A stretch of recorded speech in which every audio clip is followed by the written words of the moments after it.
All right, I'm here at Gartner DNA, and look who I have with me, Mike from K2view. Mike, welcome to the Ravit Show. It's your debut. Super excited to chat today. Yeah, thank you so much. After watching you for so long, I'm excited to be a part of it. I appreciate it. Mike, just for audience, would you like to quickly introduce yourself? Tell us more about what you do at K2view and a little bit about what's happening at Gartner. Yeah, certainly. Happy to. So, Mike Eckhoff, I lead the global sales team for K2View. So, I get the joy of working with all of our customers and our prospects and really helping them solve the problems that we're here at Gartner for.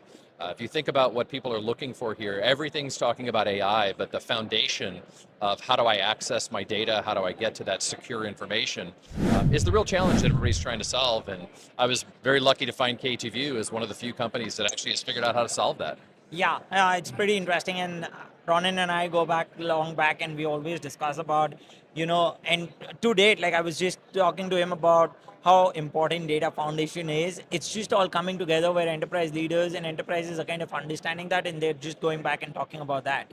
So it just becomes super interesting. I'm also wanting to focus a little bit on the synthetic data part. I know Okay. you have some insights around there. So, what problems does synthetic data actually solve, and why does and when does it actually make more sense masking and subsetting production data? Do you have any thoughts around that?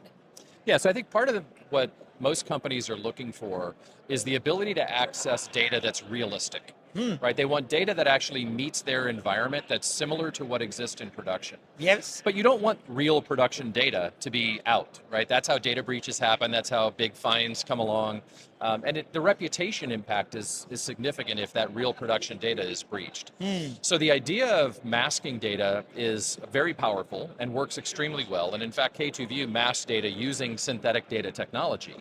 But if that data doesn't exist in production, you can't mask data that doesn't exist. Yeah. If you don't have access to that information, or if you have something that the organization just won't allow you to get access to actually mask, then synthetic data is a great alternative. Yep. It's also very powerful for things like negative test cases where I want to try something that I know doesn't exist in production, or progression testing where I'm trying something new that doesn't already exist in my data set. I can synthetically generate that data.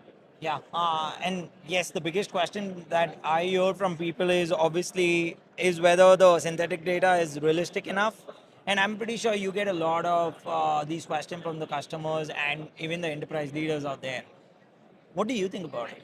Well, I think there's a couple of things. One, it depends on the use case, and it depends on what you're trying to accomplish.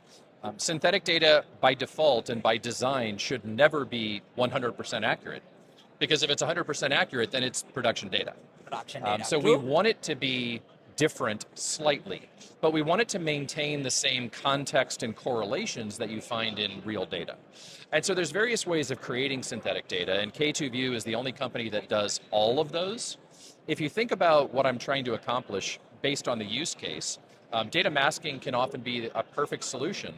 But if I need to create data based on a rule, I want to create a statistical distribution, or I want Right. to create data based on a particular design, I can do that using a rule-based generation, or I can use AI. And we talk about AI today as so many different things.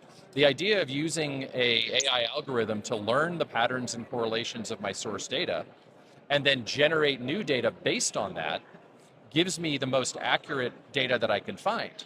But I want to test it. I want to make sure, one, that I'm not overfitting my model and creating something that could actually leak production data, but also that I'm creating something that's accurate and fits the model. Yes, so true. I think you made a very important point here, and I'm pretty sure it kind of resonates with a lot of, enterprises out there and the leaders who are, obviously listening to this. I have one other question. AI is the theme here, and it's the theme everywhere. Of How course. does synthetic data fit into that AI and the Gen AI game? Can you share a little bit about that? Yeah, so the challenge is today, most people think of AI as a large language model, right? And large language models are amazing and they do wonderful things. But whether you're building a machine learning model, a large language model, an AI algorithm, you need training data. You True. need to be able to train that algorithm so that it understands what you're trying to do. Yep. And you need data that it hasn't seen before to test to ensure that it's actually performing the function that you've trained it for. And so using AI to generate synthetic data can help you amplify data, it can help you balance data, it can give you something that actually fits. Of course, thinking about bias in data, creating fair data, creating data models that fit the algorithm that you're trying to train, and then creating new data to test it so it's being tested with something it's never seen before to determine the Right. effectiveness of that AI model. Very important. And those synthetic data is a perfect example of how you would be able to do that very quickly. Yeah, I think that obviously answers my question. I'm wanting to learn one more thing, Yeah. and it could be a good advice for those enterprise leaders who are listening, those who wish to get more into the synthetic data game, and obviously use that for AI and Gen AI. How do they start? Is there a starting point that they should be following, or they should just talk to K2view and talk to Mike? But tell us a little bit more about it. Yeah, so there's many ways to start if you're looking at generative AI for synthetic data.